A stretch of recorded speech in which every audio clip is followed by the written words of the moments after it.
Right, everybody. Welcome back for another deep dive.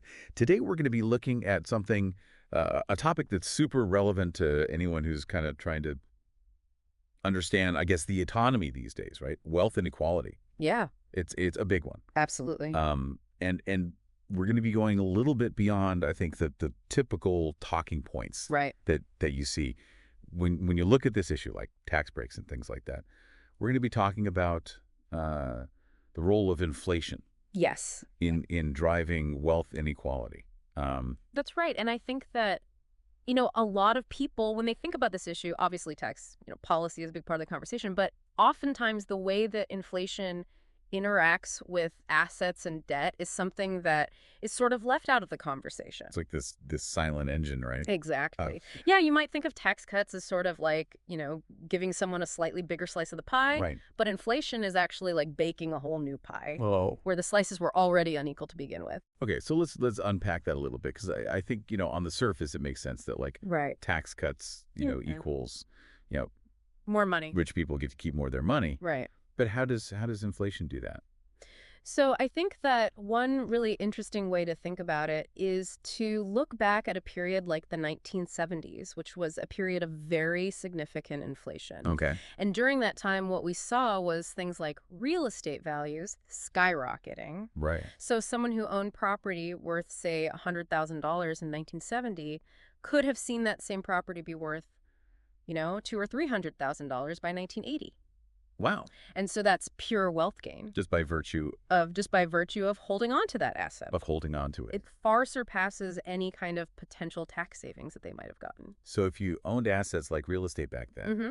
inflation was a good thing. Absolutely. And this applies to other assets too, Mhm. right? So like stocks or commodities. Right. And so the wealthy tend to hold these types of assets. And they benefit, they tend to appreciate during these inflationary periods. What about the flip side of that? Yeah. What about, people who primarily just have savings? Right. How does inflation affect them? So for people who rely on savings, inflation really erodes the purchasing power of that money that they have. Right. So imagine you have like $10,000 in a savings account, and it's earning a very minimal interest rate. Right. But let's say inflation is running at like 5%. Mm-hmm. Well, your money is effectively losing value faster than it's growing. Right. So while the wealthy are seeing their assets appreciate, people who rely on savings are actually seeing their financial security weaken. Just like this double whammy where you're kind of getting hit on both sides. Mm-hmm. And we haven't even talked about debt yet. Right. Debt is another key piece of this puzzle. Okay. And one of the big things to understand here is this idea of leverage. Mm-hmm. So imagine you have $10,000 to invest, but you borrow an additional $90,000. So you're using that borrowed money or leverage to amplify your potential gains. Got it.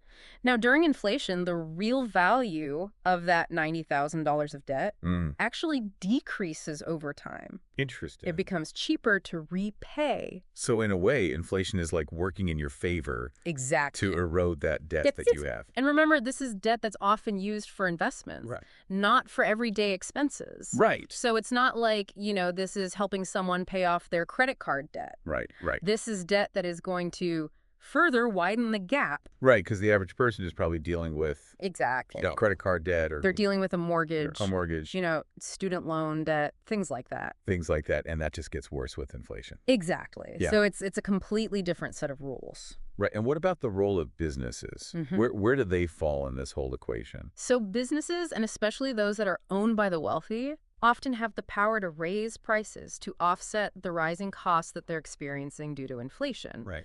And so this pricing power essentially allows them to pass on the burden of inflation onto consumers and workers who have less negotiating power. So they're kind of insulated in a way from the negative effects of inflation. Exactly. While simultaneously benefiting from, like we talked about, the rising asset prices and the reduced debt burden.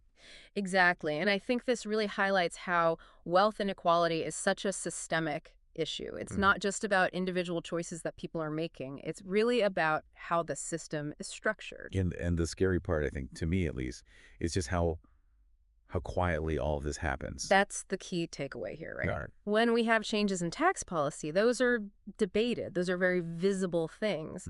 But inflation sort of operates in this much more subtle way, Right. and that makes it harder to really grasp the profound impact it has on who has wealth and who doesn't in our society. Yeah. So I think what we've really learned today is that inflation acts almost like this invisible force Mm-hmm.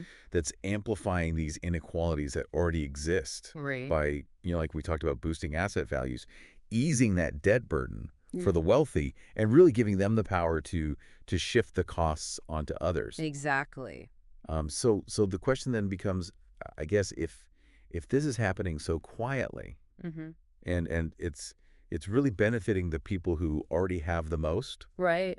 what what can be done to kind of mitigate that, to, Good to fight question. to change that, to make it a little bit more equitable? Yeah. If inflation is this silent transfer of wealth to those who are already wealthy, what steps can be taken to maybe mitigate this effect and create a more equitable economic landscape? That's a great question, and one that we'll have to ponder for, Mm. for, for quite some time, I say. Something to think about. But that's all the time we have for today's deep dive. We will see you next time. Thanks for listening. Thanks for listening.